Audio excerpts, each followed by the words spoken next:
The Lowe's Angels sunrise was still stretching across the horizon when Adam Levine walked into the familiar glossy halls of the voice studio, a travel mug in hand and a storm brewing behind his eyes. Season 28 was supposed to feel triumphant, a grand return, a nostalgia-fueled revival of the classic competitions he had once led with swagger and charm.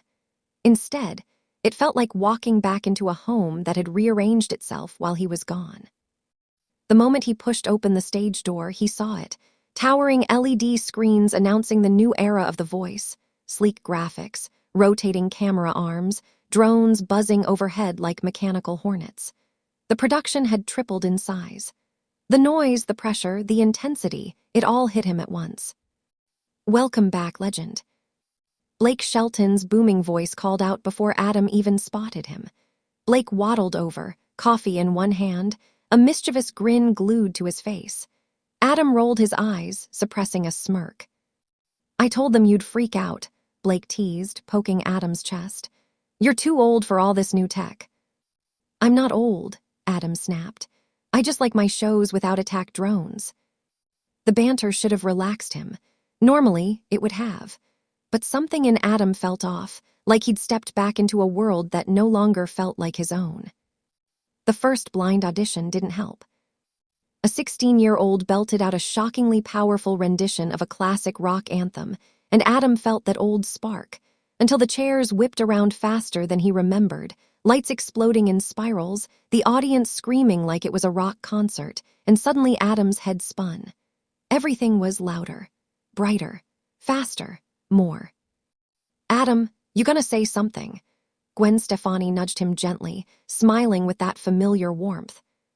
He blinked, realizing he'd been staring at the contestant in silence. The other coaches were already launching into persuasive speeches. Adam opened his mouth, but the words clogged in his throat. He felt disconnected, like he was watching the moment instead of living it. By the third audition, he felt drained, not creatively but mentally, and that was worse. The breaking point came 2 hours later, during a production meeting.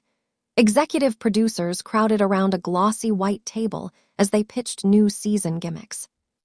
"We're adding live TikTok audience voting every round," one producer said. "We need more humor, push rivalries harder. Fans love conflict clips," another added. "And Adam, we want you to be more confrontational." Adam blinked. More confrontational. "Yes, call out the other coaches, start playful fights. It boosts engagement. The fans missed your edge." "My edge," he laughed without humor. "I'm not a cartoon character." The producer smiled the way people smile when they think they're being supportive, but are actually steamrolling you. "We're just asking you to elevate the drama. Keep it fun but big. The audience expects it." Adam sat back, staring at the table. He remembered when The Voice cared about the music, when the show felt human, when the coaches could take a breath between segments, when he didn't feel like a performer trapped inside an algorithm's idea of entertainment. He rubbed his temples. "Guys, I don't know if this is me anymore." Silence dropped across the table. Blake's eyes cut toward him. Gwen looked worried. The producers looked confused. "What are you saying?" one asked carefully. Adam swallowed hard. "I'm saying I might be done." The whisper traveled through the set faster than a guitar riff at a rock concert. By lunch break, half the crew had heard. Adam Levine wants to quit. Even the contestants caught snippets of the rumor. Some whispered nervously, others gasped, one cried. Gwen found him alone in his backstage room, strumming a guitar with a distant, melancholy rhythm. She didn't knock. She simply pushed the door open and stepped inside. "Hey," she said softly. Adam sighed. "Hey. You okay?" "No," he set the guitar aside. "I feel like a guest in my own home. Everything's changed. It's not the show I left." "It's still the heart of it," she said. "The music is still here, the contestants still care, and you still matter." But Adam shook his head. "It's bigger than that. I can't fake being on every moment just because the cameras want conflict. I don't want to be a character. I want to be a coach." Gwen sat beside him. "So be a coach. No one is forcing you to be someone you're not." Isn't that exactly what they're doing? She hesitated, and her silence answered him. Blake found him next, not with soft words, but with a ridiculous bag of Doritos and the subtlety of a bull. "Heard you're planning your escape," Blake said, sitting on the arm of Adam's chair. Adam groaned. "Great, gossip from the cornfield." Blake chuckled.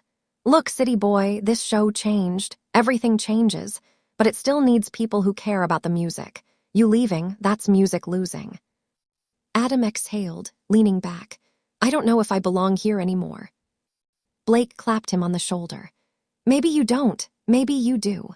But you gotta decide it for you, not because you're overwhelmed, not because the producers are annoying, not because the drones scare your old man heart. Shut up. But because you know what you want." Adam stared at the stage through the open doorway. Crews were resetting lights. A young contestant practiced chords in the corner. Production assistants buzzed around like bees. It was chaotic, loud, messy, but it was the voice. His voice, once upon a time. He wasn't ready to give an answer. Not yet. But something inside him whispered that quitting wasn't just walking away. It was closing a chapter he might not be ready to end. That evening, after the studio lights dimmed and most of the crew had gone home, Adam wandered out onto the empty stage. The silence felt sacred. For the first time all day, he could hear himself think.